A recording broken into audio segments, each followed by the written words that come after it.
Elle va mesurer 4 mètres de diamètre. Elle attire plus de 4000 personnes chaque année.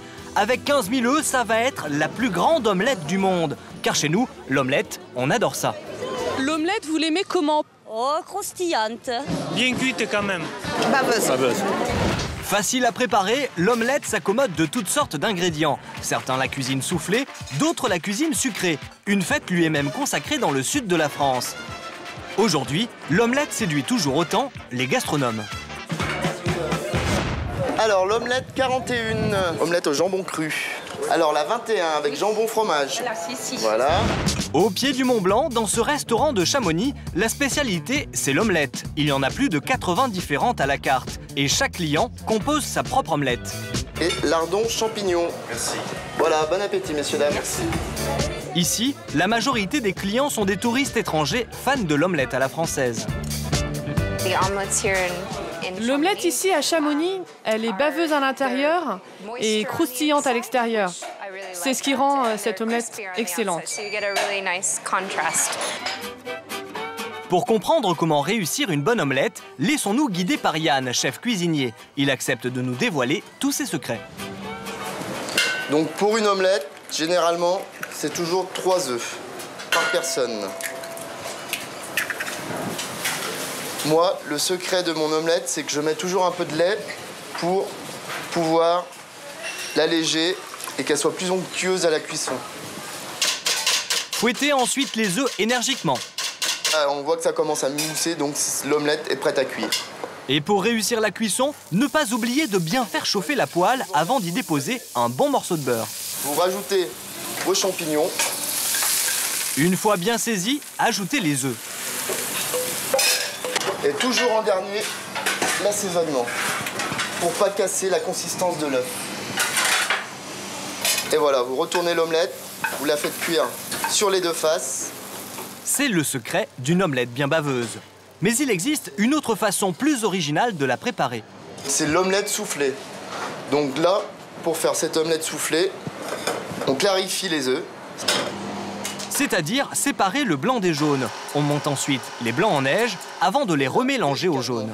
Toujours incorporer les blancs délicatement, sans trop les briser, pour justement à la cuisson, l'omelette reste bien soufflée. Ensuite, on verse notre appareil dans la poêle. Ajoutez les ingrédients selon vos envies. Un peu de sauce tomate. Mais contrairement à une omelette classique, la cuisson de l'omelette soufflée n'est pas tout à fait terminée. Et on va la laisser 2 ou 3 minutes finir de cuire dans un four très chaud ou sous une salamande. Pour qu'elle gonfle, c'est ça? Pour qu'elle gonfle, exactement, et qu'elle finisse de gratiner dessus. Et après 3 minutes, c'est prêt. En plus d'être gourmande, l'omelette est très bonne pour la santé. Tout ça, c'est grâce à l'œuf. Laurence Plumet est diététicienne et pour elle, l'œuf n'a que des qualités. Riche en vitamine A et en fer, le jaune contient aussi des lipides. Et ces lipides, ce sont elles qui d'ailleurs ont fait penser aux gens que manger de l'œuf donnait du cholestérol. Parce que c'est vrai que dans le jaune d'œuf, il y a beaucoup de cholestérol. Mais en aucun cas, le cholestérol de l'œuf ne fait monter le taux de cholestérol sanguin. Et le blanc, quant à lui, est bourré de protéines. Ça fait à peu près 10 grammes de protéines dans 2 œufs. Vous voyez que chaque jour, on a besoin de 60 grammes. Ça fait donc à peu près 15% du besoin quotidien en protéines, rien que par 2 œufs. C'est autant qu'un morceau de viande. Mais les protéines sont encore meilleures que celles de la viande. Alors, qu'est-ce que tu es en train de faire? Je suis en train de préparer un goûter pour les enfants. Hein. Ah ouais, sympa, ouais. Dans le sud de la France, cet après-midi, Luc a 10 enfants à la maison. Pour l'aider à préparer le goûter, son beau-frère, Franck, chef cuisinier, est venu à la rescousse. T'as déjà fait l'omelette sucrée? Eh ben non. Je sais pas, t'as les pommes saladier, on fait une omelette sucrée. Ouais. Pour cette recette, c'est très simple. Pelez les pommes, coupez-les en quartiers. T'as mis le beurre à fondre? Ouais. Une fois le beurre bien fondu, faites rissoler les pommes quelques minutes. Pour cette version sucrée, comptez seulement 2 œufs par personne. Tu piques les œufs comme ça.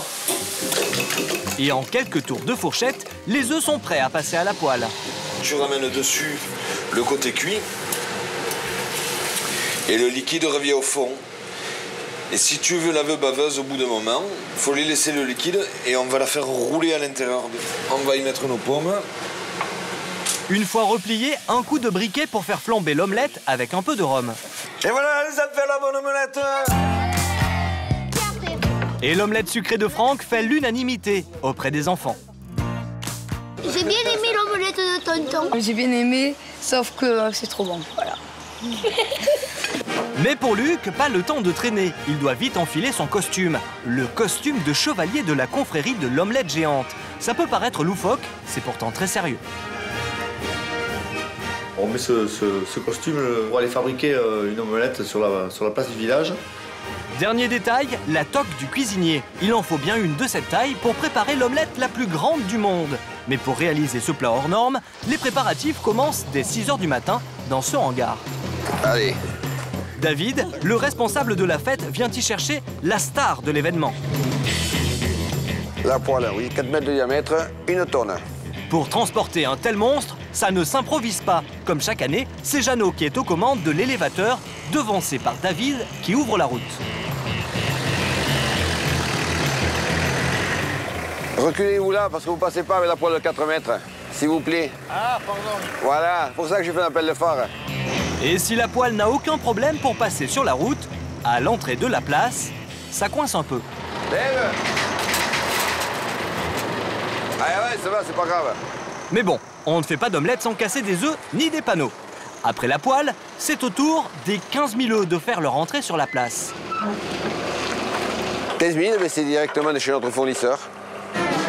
Maintenant que tout est prêt, la fête peut enfin commencer par un défilé des chevaliers de la confrérie de l'omelette. Mais pour l'omelette géante, c'est sur la place du village que ça se passe, avec tous les habitants mobilisés pour l'occasion. Nous sommes une cinquantaine pour casser les 15 000 œufs. Sinon, vous n'y arriverez pas? Ah non, sinon on n'y arrive pas. Non, il nous faut à peu près demi-heure pour casser tous les œufs. Et pour casser les œufs, il y a les apprentis et les professionnels. Je tape, et après j'écarte et ça sort. On peut d'une main ou alors des deux. Une fois les 25 litres d'huile bien étalés sur la poêle, les 15 000 œufs peuvent passer sur le feu. Et pour cuire l'omelette, c'est au tour des chevaliers et de leurs drôles de balais d'entrer en scène. La cuisson, il y en a pour 20 minutes, 30 minutes. Et après, on la sert. Nous allons commencer le service. Un moment particulièrement attendu par les 4000 spectateurs présents, car l'omelette est distribuée gratuitement. Du coup, les assiettes s'arrachent comme des petits pains, enfin comme des œufs, et tout le monde se régale. Voilà.